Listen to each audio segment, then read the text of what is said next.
Hi! In front of me is OPPO A16 and today I would like to show you how you can add screen lock on this device.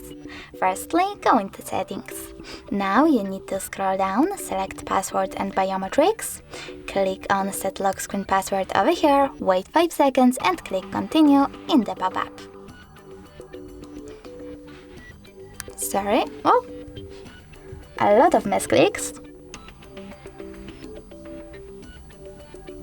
And now, after clicking continue, you need to click on use a different password type and pick one of those options. I want to stop patterns, so I have to tap on it, enter my login method,